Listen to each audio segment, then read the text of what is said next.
In today's video, I'm going to teach you how to cancel your TradingView free trial or subscription. This process is straightforward, but it's crucial to follow each step carefully to avoid any unexpected charges. TradingView is a popular platform for tracking markets, but if you've decided it's not for you or you want to avoid being billed for the subscription after the trial period, here's how you do it.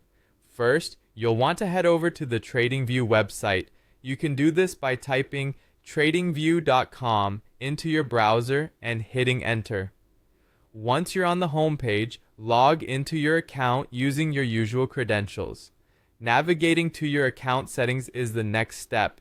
This may seem a bit tricky if you haven't done it before, but don't worry, we'll guide you through it. Once you've logged in, you'll notice there's a highlight feature. Look around the top right of your screen for it. This highlight is part of the user interface and is designed to help you quickly find essential options like your personal dashboard. Clicking on it will take you deeper into your account settings where you can manage different aspects of your subscription.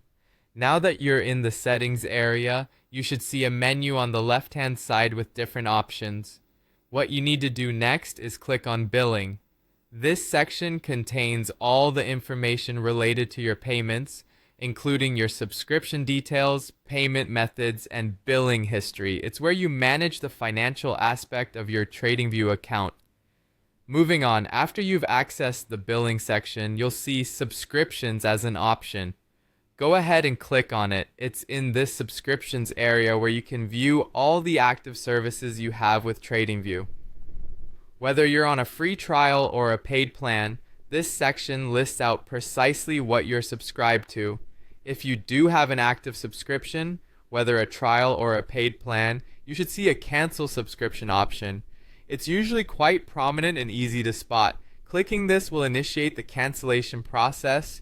Follow through with the prompts that appear on your screen as they'll guide you through the remaining steps to complete the cancellation. Be sure to read any confirmation messages carefully, since some services might offer to keep your subscription going with benefits if you hit cancel. And that's it. By following these steps, you can confidently cancel your TradingView subscription and ensure you're not charged after your trial period ends. If you run into any issues, don't hesitate to reach out to TradingView's customer support for additional assistance. Thank you for watching, and I hope you found this guide useful. Stay tuned for more helpful tutorials.